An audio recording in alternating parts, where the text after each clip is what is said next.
মানে নিজ হাতে গাছগুলো লাগানোর পর গাছে যখন ফল আসে মনের ভিতর অনেকটা আত্মতৃপ্তি ফিরে আসে যে না আমার হাত দিয়ে মধ্যে আপনি বললেন যে 4 লক্ষ টাকা এই রানিং সিজনে এই পেয়ারাতে পাইছেন আর 5 লক্ষ টাকা মালটাতে পাইছেন এবং আরও 5 লক্ষ টাকার মতো আশা করা যাচ্ছে মালটাতে।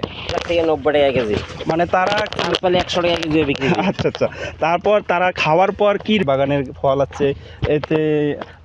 আসসালামু আলাইকুম ভিউয়ার্স, আমি এই মুহূর্তে আছি লালমনিরহাট জেলার আদিতমারি থানার ভেলাবাড়িতে একটি বিশাল মালটা বাগান, একসঙ্গে মালটা এবং পেয়ারা চাষ করে ফলাফল দেখিয়েছেন। অনেক সুন্দরভাবে মালটা হচ্ছে, পেয়ারা হচ্ছে। তো এখানে যে কেয়ারটেকার আছেন ভাই, উনি পরিচালনা দেখাশোনা করেন বাগানটির। তো ভাইয়ের সঙ্গে আমি এই বাগানটা সম্পর্কে, এই মালটার বাণিজ্যিক সাইডে কীরকম লাভজনক উনি যদি তুলে ধরেন, তো অনেক দর্শকরা আছেন যারা এই মালটা এবং পেয়ারা তাদেরও একটু ধারণা আসবে। আসসালামু ভাই। ওয়ালাইকুম আসসালাম ওয়া রাহমাতুল্লাহি ওয়া বারাকাতুহু। ভাই কেমন আছেন? ভালো আছি। নাম মোহাম্মদ রফিকুল ইসলাম। রফিকুল ইসলাম ভাই, বাগানটার শুরু থেকেই কি দেখাশোনা করতে, তো আপনি গাছ অর্থাৎ চারা গাছ লাগানো থেকে ফল আসা মানে এখন কয়টা, মানে ফলটা এই সিজনে, ফার্স্ট সিজন এটাই?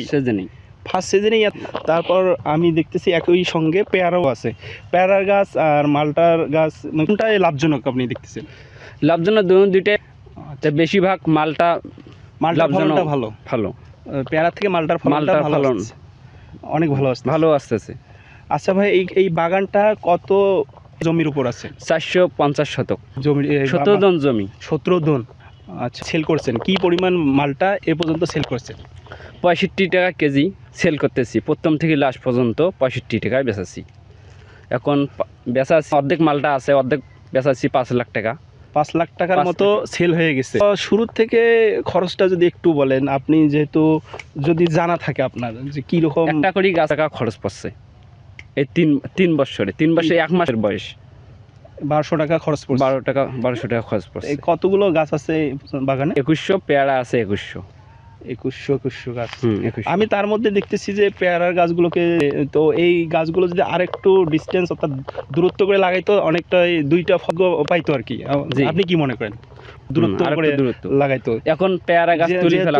রফিকুল ভাই, তো আপনার নিজ হাতে যেহেতু বাগানটি গড়ে উঠছে, তো এখন গাছে মানে ফল আসছে, এখন আপনার জায়গা থেকে আপনি কেমন মানে অনুভূতিটা কি, আপনার কীরকম অনুভূতি?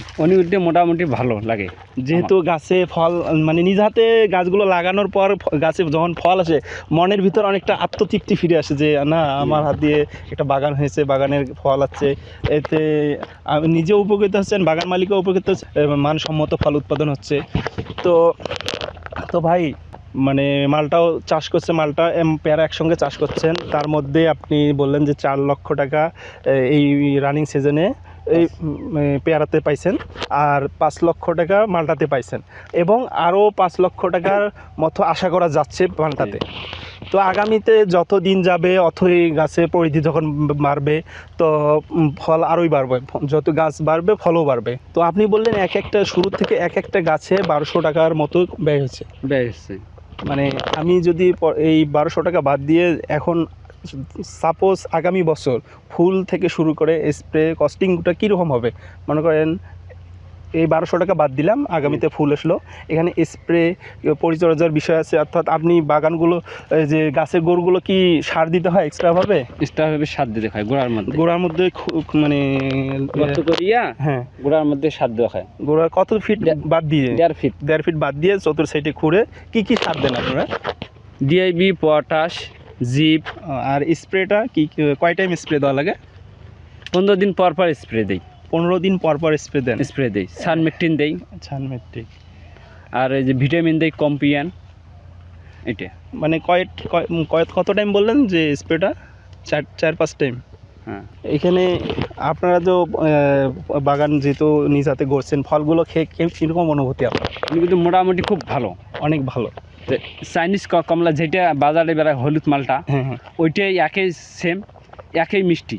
ওইটা যেমন মিষ্টি এইটাও তেমন মিষ্টি, বরঞ্চ আমরা তাজা ফলটা খাইতেছি, ফরমালিন মুক্ত ফল খাচ্ছি, আমরা আমাদের স্বাস্থ্যের জন্য অনেক উপকৃত হচ্ছি। তো এখানে বিশাল একটি আমি বাগানে আছি, তো এইখানের উৎপাদিত মালগুলো আপনারা দেখতেছেন, মালটাগুলো তো অনেক ভালো। আমি এই মুহূর্তে আছি একজন মাল ব্যবসায়িক ভাইয়ের সঙ্গে। তো ভাই, হ্যাঁ। আসসালামু আলাইকুম। ওয়ালাইকুম সালাম। ভাই কেমন আছেন? আল্লাহ রাখছে খুব ভালো। তো ভাই আমাদের বাংলাদেশে যেহেতু মালটা মানে অনেক সুস্বাদু মালটা উৎপাদিত হচ্ছে, তো বাজারে কি রকম সাড়া পাচ্ছেন আপনি? বাজারে মোটামুটি চাহিদা আছে। অনেক প্রতিদিন 200 কেজি 150 কেজি বিক্রি করি প্রতিদিন। কিভাবে? আমি কেজি কিনতেছি এখানে 65 টাকা, খরচ 2 টাকা, 67 টাকা। আমি বিক্রি করতেছি 80 টাকা থেকে 90 টাকা কেজি। মানে তারা চান্স পেলে 100 টাকা কেজি বিক্রি করি। আচ্ছা আচ্ছা, তারপর তারা খাওয়ার পর কি রেজাল্ট দিচ্ছে? না, রেজাল্ট ভালো দিচ্ছে, অনেক ভালো। অনেক ভালো। তো রেজাল্ট ভালো না হলে তারা তো কিনতো না, অবশ্যই কিনতো না। অবশ্যই কিনতো না। হ্যাঁ। তো এই পর্যন্ত এই বাগান থেকে কতগুলো বা কত কেজি মাল নিচ্ছি? হ্যাঁ, জি, আমি প্রায় 1500 কেজি মাল নিচ্ছি এই বাগানটা থেকে। থেকে।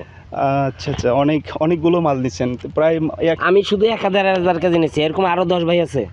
আচ্ছা। তো এইখানে যারা রফিকুল ভাই বলেন বা বাগান মালিকের কি রকম মানে আচার ব্যবহার তাদের কি রকম পাচ্ছে? না, ব্যবহার ভালো, অনেক ভালো, অনেক ভালো। যেহেতু ক্রেতাগণ আছেন, দেশের মাল যেহেতু সস্তা আছে, মালটাগুলো ফরমালিন মুক্ত, আপনারা নিশ্চিন্তায় খেতে পারেন, অনেক সুস্বাদু।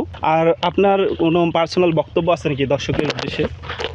দর্শক মানে 1 কেজি মালটার দাম, সাউথ আফ্রিকার 1 কেজি মালটার দাম পড়তেছে 310 টাকা কেজি। দোকানদারের কেনা 320 টাকা বিক্রি করতেছে। তো ওইটা খাওয়ার থেকে আমি মনে করি এই দেশের জিনিস, দেশে উৎপাদিত মালগুলো, এই মালগুলো খাওয়া ভালো। আর দেশের টাকা দেশে থাকলো, আরেকটা কৃষক লাগাইয়া উৎসাহিত হোক, আর আমাদের দেশের টাকা দেশে থাকলো, কৃষকও বাঁচলো, আরও 10 ভাইও বাঁচলো, শ্রম দিতে পারলো, সেখানে আরও মোটামুটি ভালো হবে। এক কথায় আমাদের দেশের জনগণ উপকৃত হবে এই মালগুলো নিলে। হ্যাঁ, যেমন পার্শ্ববর্তী ভারত রাষ্ট্র দেশ, 1 কেজি সাউথ আফ্রিকার কমলার দাম কেনা পড়ে 400 টাকা। সেই কমলা ওরা ইন্ডিয়ায় বিক্রি করে না, ওরা কোনো সময় ইম্পোর্ট ওগুলো করে না। আমাদের বাংলাদেশে এমন একটা সরসাল হয়ে গেছে, আমাদের কোনো প্রয়োজন পড়ে না আমাদের বিদেশি জিনিস খাওয়ার। আমাদের দেশের জিনিস আমরা দেশে বিক্রি করব, দেশের টাকা দেশে থাকবে, দেশের জনগণের জন্য ভালো হবে, দেশের কৃষকের জন্য ভালো হবে, দেশ অনেক দূরে এগিয়ে যাবে। এই পণ্যগুলো মানে কেনার পর ক্রেতারা যদি সহজে নেয়, তারা আরো 10টা ভাই উৎসাহিত হবে বাগান করার জন্য। আমাদের দেশের টাকা দেশে থাকবে, সবচেয়ে বড় চিন্তাধারা এটাই। ভাই আপনাকে অনেক অনেক ধন্যবাদ জানিয়ে আজকের মতো বিদায় নিচ্ছি। ইনশাআল্লাহ, আসসালামু আলাইকুম। ভালো থাকবেন। সম্মানিত দর্শক, আপনারা যারা কৃষি গঠনমূলক ভিডিও পছন্দ করেন, তারা আমাদের কৃষি আস্থা ইউটিউব চ্যানেলটি সাবস্ক্রাইব করে ভিডিওটি লাইক দিয়ে পাশে থাকবেন। দেখা হবে দর্শক নতুন কোনো ভিডিও নিয়ে। সে পর্যন্ত সুস্থ থাকবেন। ধন্যবাদ। আল্লাহ হাফিজ।